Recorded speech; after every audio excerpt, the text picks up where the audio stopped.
Welcome to Fear and Greed Sunday feature. I'm Michael Thompson and hello, Adam Lang. Good morning, Michael. Now, Adam, for our Sunday feature, we like to every now and then dive into the archives, and we've certainly taken a deep dive in for this one. We're going all the way back to 2021, which is 2.5 years ago. And a very different time. Indeed it was. And this was an interview recorded back then between Sean Aylmer, our colleague, and Jim Penman. Now, Jim is, of course, the Jim behind Jim's Mowing and Jim's Cleaning and Jim's Handyman and Jim's Pool Cleaning. There are just so many franchises within this business, and it's all built using Jim's name and Jim's face. So Jim's Mowing started when he was doing his PhD in history. And to pay his way through, he was mowing lawns. It's just a fascinating story. Along the way, he started this business, I think it was in 1982. There are now 50, well, that's Jim's Mowing. There's now 50 different brands under the Jim's Group franchise model. There's over 5,000 franchisees and over 500 million in turnover. And this is not just an Australian story. He's got brands that exist around the world. So Jim's Jumping Castles. But to add Jim's Beauty into the mix this week was just extraordinary. Now, would you believe there were over 300 inquiries to put orders and to start franchises? They've just started training new franchisees of Jim's Beauty this week. So before they'd even begun, they had people wanting to franchise and people wanted to book the services. And that just shows the power of the brand. Who would have thought Jim's Beauty would kick off like this? Just a great story. And along the way, Michael, have a guess how many children he has? 3. 11. Wow. Talk about busy. So from a PhD in history to over 5,000 franchisees and now launching Jim's Beauty. A great story. Yeah, it's a fantastic story. And obviously this interview between Sean and Jim from 2021 predates Jim's Beauty, but we thought with the launch of Jim's Beauty, it's worth a listen to this chat because it really does go into that origin story and how he came up with the brand and how he built it. It is an amazing chat. I hope you enjoy the interview. Welcome to the Fear and Greed Daily Interview. I'm Sean Aylmer. Today, we're taking a look at one of the most successful franchises in Australia, and certainly one of the most recognisable. Jim Penman started a mowing business in 1982. Jim's Mowing became the largest franchise chain in Australia, and since then, more divisions have been added to the company, everything from Jim's Cleaning and Jim's Handyman to Jim's Fencing and Jim's Dog Wash. Jim's Group now has over 4,300 franchisees and a turnover of approximately 500 million. Jim, welcome to Fear and Greed. Yeah, good morning. So, what an incredible story. How do you go from a mowing business to a global franchise across dozens of divisions? Well, quite unexpected, actually. The only reason I started mowing lawns because it was my student job. And then when I got myself a PhD in history, well, what do you do with a PhD in history? You mow lawns. Well, you mow lawns, clearly. Not without any much idea it would come to anything. It just tended to be unexpectedly successful. So why do you think it was successful in those early days? What is it that gave it the momentum to keep growing? I have a very intense emotional attitude towards customer service. As an individual contractor, I hated letting customers down. I just used to do everything possible to do an immaculate job, to be reliable, to delight my customers. So I found it very, very easy to find customers. And the simple idea when I franchised, which was largely in self-defense against a rival, I had the same attitude. I said, okay, my franchisees are my primary customers. How can I make them into raving fans? In the late 80s, I can't quite remember, I was house sitting my brother's house, and of course, being very young and a student myself, got Jim's Mowing to come and do some work around the garden, and a tree was accidentally cut down. And I actually rang and spoke to you back then. And the incredible thing about that was that you were prepared to come out and say, well, look, we can replace that tree. Now, when I actually took a better look at it, I thought it's probably more weed than tree, so it didn't happen. But this was in your early days, and I do remember this story. I mean, that's why I've always thought of Jim's Mowing, is that you personally said, we'll come and put a new tree in. Yes, absolutely. We do it all the time. There's actually a rule in the office that if a client rings a second time without a complaint having been dealt with, it goes straight to me and I will deal with it and I will sit on it and I'll make it fixed no matter what it costs. Wow. So is that customer service the base of why you have grown and created this incredible franchise model? Yes, customer service, but particularly in relation to franchisees. If anything, my number one client is my franchisee, not even my customer. It's making them successful is my main effort in life. So why did you go down that model rather than using subcontractors? Oh, there's quality issues. When I was mowing lawns myself, I was good at it. I really was. My customers would look at what I'd done and say, I never knew my lawn could look this good. Particularly for a historian.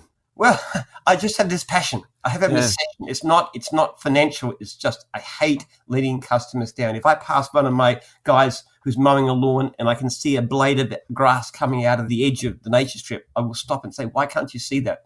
I get very uptight about such things. I just hate letting customers down. I actually look through every low-ranked survey that we run in our system. Everybody who gives us less than 5 stars with a comment, I have a look at that and I try to work out what we can do about that. I'm obsessional about it. So how do you manage quality control? Because at the end of the day, that's everything.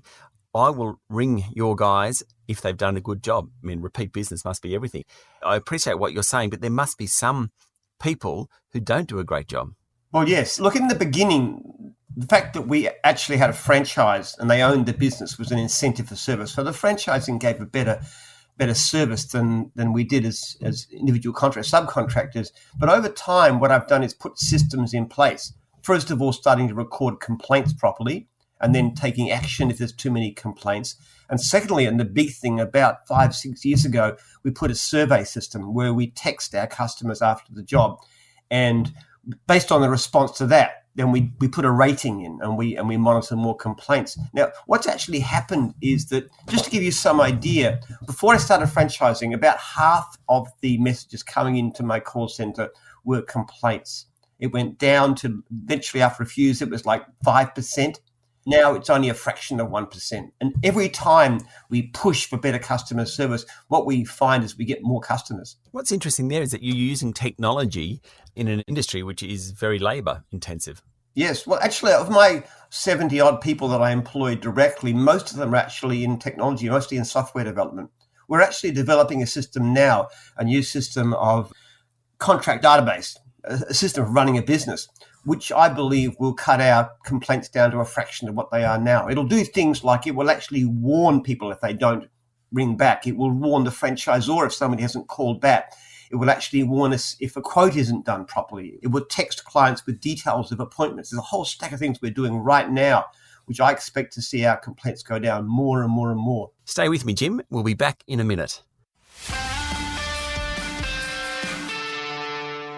My guest this morning is Jim Penman, founder and CEO of Jim's Group. So how did you move into cleaning and handyman and Jim's dog wash? Was it just a natural progression from the lawn mowing business? Well, you'd love to say I had some far-sighted vision, but I really didn't. When I thought of the idea of cleaning, I thought, well, cleaning, our franchising system might suit that. But nobody's going to want to get cleaning done by a guy in a beard and a hat who looks like a gardener, which is me, of course. So I started this thing called Sunlight, Sunlit, with a little spray. So I put a different name on, sold a couple of franchises, couldn't find work, gave them their money back, shut it down. And somebody came to me and said, what about doing Jim's cleaning? And I said, no, that won't work because it's a gardening image. He said, it will work. I said, no, it won't. I said, okay, we'll do it ourselves. We'll give it a try. So I said, look, all right, okay, you give it a try. And it worked. So strange thing is you can have a woman actually washing dogs or doing bookkeeping or cleaning or whatever, and the logo works just fine. Yeah, right. Okay. And on to the others, the fencing and dog wash and things like that. They're same sort of story or just progressions? Well, most people came to us, actually. I don't really, not many divisions I actually started myself. Dog wash was one of them, as a matter of fact. But what actually matters, we have a very internally entrepreneurial system. Divisions are actually run by individuals, developed by individuals, not by the head office normally, apart from mowing, of course, in the beginning. And the franchisors who look after the franchisees, they've also got their own businesses. So we have a lot of people driving at different levels. What about Jim's podcasting? We like to stick to things we know about. I come barely unstuck doing things that I don't know. Like I tried to run a factory to build trailers. That was not a success. I wasn't very good at it. Other things too. So I like to stick to the service industry. I think that's actually a really salient point, is that you are doing things that you understand and do yourself. Is that right?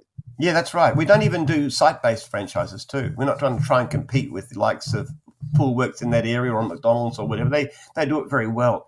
We are basically a service franchise. So even though it looks like we do a lot of different things, they're all very, very, very similar. Okay. And are you still adding more divisions? Yes, we're always looking at divisions, but we also, when the division doesn't work, we close it down. We pass the franchises to another division. Like we had one on interior design, for example. Didn't work out, so we gave them more cleaning franchises. And one of them became very successful as a franchisor. So sometimes divisions don't work. Sometimes you merge them with a different division. So how do you decide where the demand is? Because services is such a growth sector in the Australian economy. What sort of information do you take in to think, there could be demand for this new services area? Well, it's pretty obvious, actually. All you got to do is to put a search term in Google and see how many AdWords there are. Everybody would know that pest control or dog washer, all those are pretty big areas of interest. But it's not so much the service itself. We find it relatively easy to find customers. It's the right person to drive the business. In divisions like dog wash and cleaning, for example, we have absolutely exceptional leaders, people who drive it. In actual fact, these people are better at what they do than I am. I actually used to own the dog wash division, and I gave it to Sharon Connell, who was a successful franchisor, and said, I'll give it to you. You just make it work. Now, we had 60-something franchisees when she took it over about 3 years ago. Now we've got about 160 because she's a great lady and she's got a great systems. Wow. COVID-19 last year, how did that affect Jim's group? Well, the lockdown was horrible. The Victorian lockdown was absolutely awful. It was traumatic in the extreme. I know 2 franchisees, because we're in touch with franchisees very close. It's like a family.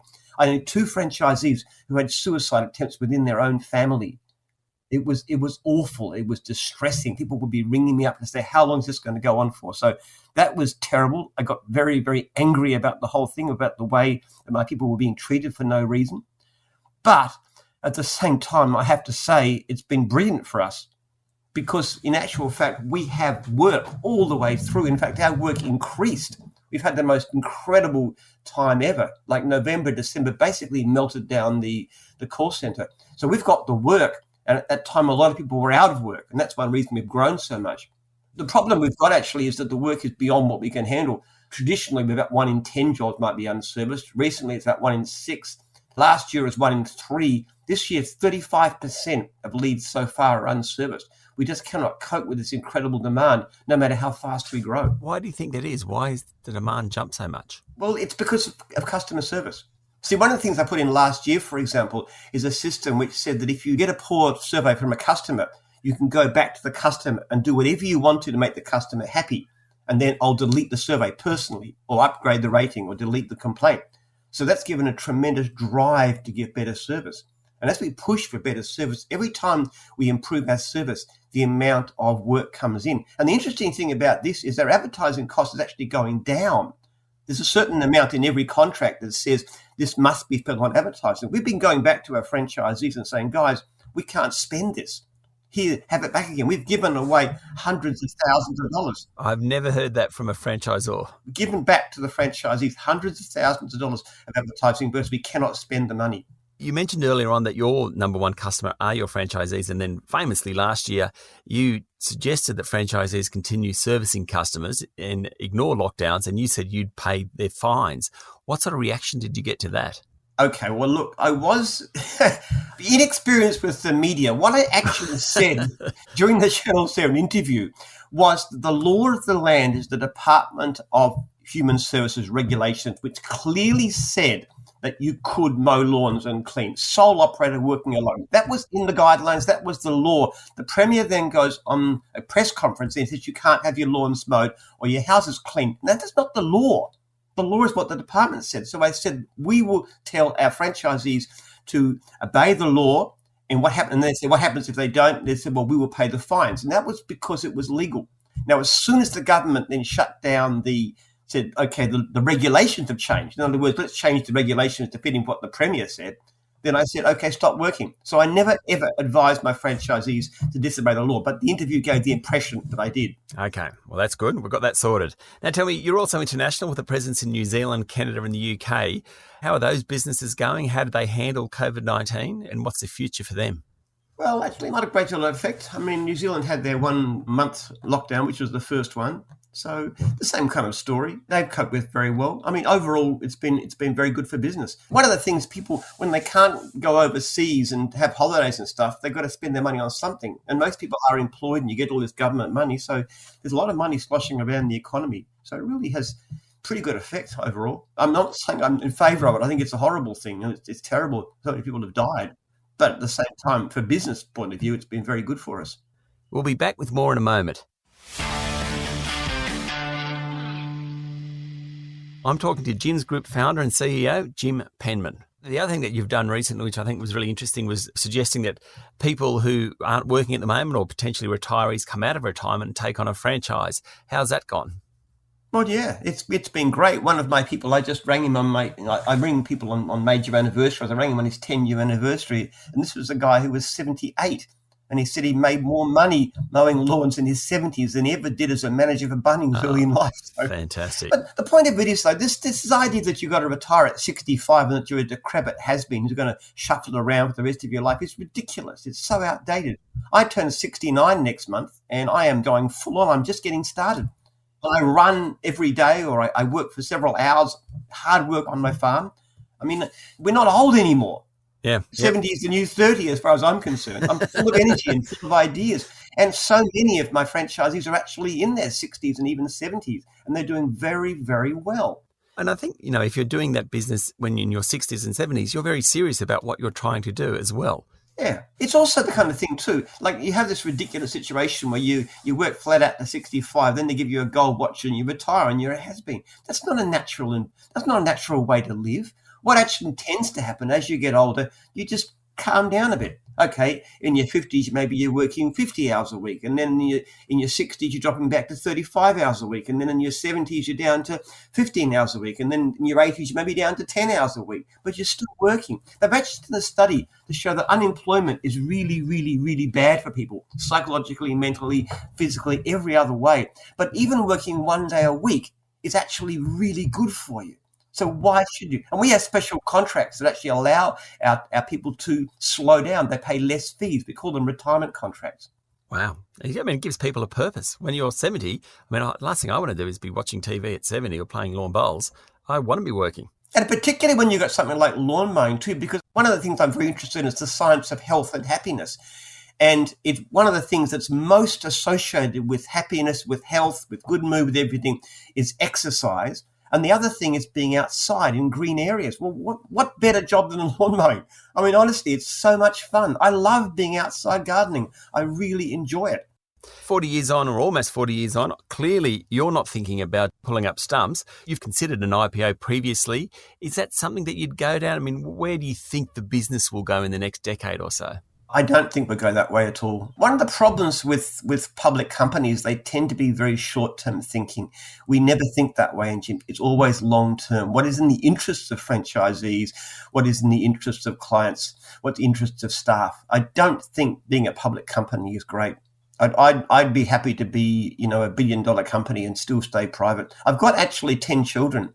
And 1 or 2 of those have got very good potential heirs. So I'm hoping that the Jims will go on for another generation at least. 10 kids, Jim. You're bearing the lead there. Really? How old are your kids? The oldest ones are in their 30s. My youngest is just turning 12. Oh, wow. That's fantastic. I live in a household with 8 kids, and I thought I was doing well, but you got 10. That's even better. Children are great. I just, one of the greatest joys in life. There's one saying that I really believe in. No other success can compensate for failure in the home. That is a beautiful saying. I'm going to stick with it. Jim, thanks for talking to Fear and Greed. You're welcome anytime. That was Jim Penman, founder and CEO of Jim's Group.